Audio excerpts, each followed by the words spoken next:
Welcome to food X channel.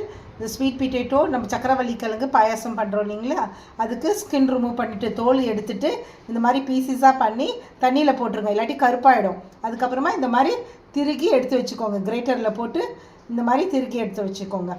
கிரேட்டட் and keep it.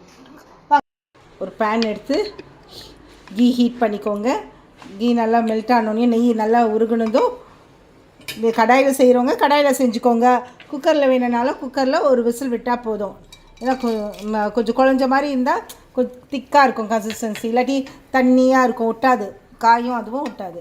கேஷ்நட்ஸும் ரேசன்ஸும் முந்திரியும் திராட்சையும் போட்டு வறுத்து எடுத்து வச்சுக்கோங்க.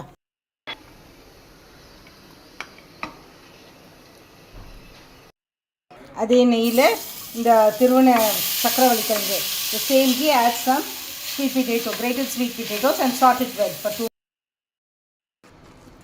நிமிஷம் வதக்கிட்டு தண்ணி ஊற்றி வேக வச்சுருங்க. அது முழுகிற அளவுக்கு தண்ணி ஊற்றினா போதும், ரொம்ப வேண்டாம். add some water to it and boil it. Close நீங்கள் ஒரு 10 to 15 மினிட்ஸ் சாஃப்ட் ஆகிற வேக வேக வேக அப்படி குக்கராக இருந்தால் ஒரு விசில் விடுக்கே வாங்க.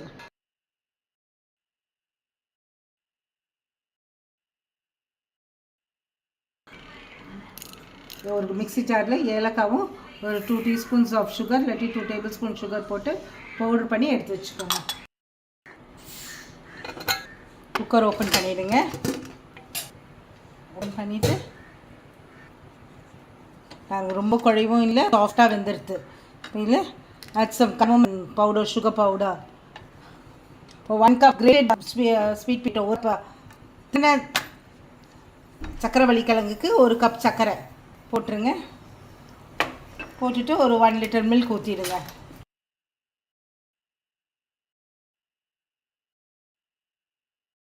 கம்மி பண்ணிக்கோங்க. 3/4 கப் வரைக்கும் போட்டுக்கலாம். தேவைப்பட்டால் 1 கப் போட்டுக்கோங்க. இதை முந்திரி நெய்யில் வறுத்த முந்திரி திராட்சை போட்டுக்கிறோம். சர்க்கரை கரைஞ்சதும் பால் ஊற்றி ஆஃப் பண்ணி இமீடியட்டாக கொதிக்க வைக்காதீங்க, சரிங்களா?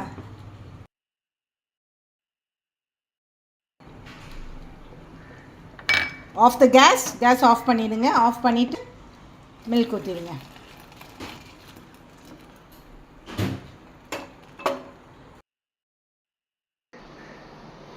சாப்பிட்டு பார்த்துட்டு எப்படி இருக்குன்னு மறக்காமல் கமெண்ட் பண்ணுங்கள். ஃபுட் எக்ஸ் சேனலுக்கு லைக் பண்ணுங்கள், ஷேர் பண்ணுங்கள், சப்ஸ்கிரைப் பண்ணுங்கள். கூடவே அந்த பெல் பட்டனை ப்ரெஸ் பண்ணிடுங்க. தேங்க்யூ.